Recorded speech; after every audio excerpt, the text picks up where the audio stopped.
Hello, my name's Alex. I was always told to introduce myself with my name and a fun fact. My name is Alex, and one of the USB slots on my laptop is filled with melted chocolate, so I'm not good at taking care of my things.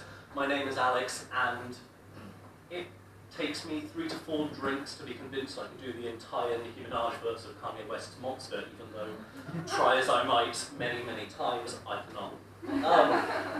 I couldn't decide what to read, so I just went through a notebook that I've kept for like 3 years on and off, and I'm just reading bits of it until the timer on my phone says that my 3-minute slot is done. I've opened up Twitter, so I'm just going to guess what 3 minutes is. Haikus about uni housing.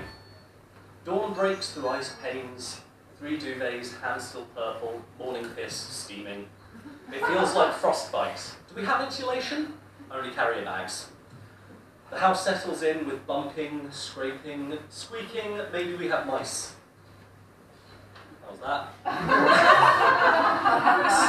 It's just to give you an idea of what's happening in this book, it's not necessarily good stuff. The German good stuff. The next... No, that's not for now, that's an orphan. You can tell how good a poet is by how well they take care of their poetry. This is a trio of poems for June 17th. This was last year, I think. It's Father's Day on Sunday is the title of the first one. Would it be too extra to get my dad a shirt that reads runner-up and a picture of my stepdad in a world's best dad shirt?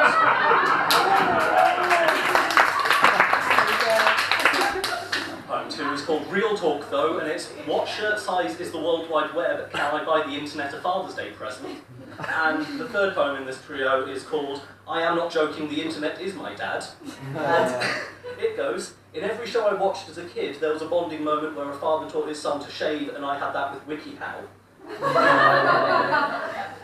Thank God you laughed, because that would have been really uncomfortable. That's funny. I've lost the other one that I was going to do. Here we go. It might be on the floor. Conveniently enough, next to that one, the blue, there's copies of Sailor Press's amazing thing, Furtline Ghetto's, I don't know why I said thing, journal. This poem's in number 7. You should buy it, please buy it.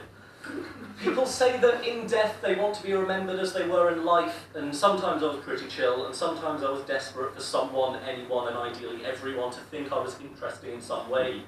So I'm going to invent experimental surgeries to fuck up my skeleton, make it look really alien, or like a new species, or like an old but unknown one. That's it, make me the missing link. And don't give me a coffin, super compress me so I'm a fossil, bury me way beyond 6 feet, set up a load of scientists, have them discover me and take the world by storm. I'll be in all the papers, probably trend on Twitter too, and everyone will be interested in me, but, like, put fossil me in one of those lazy boy armchairs first, because I was also chill. Alright, one more, I'm done, I promise.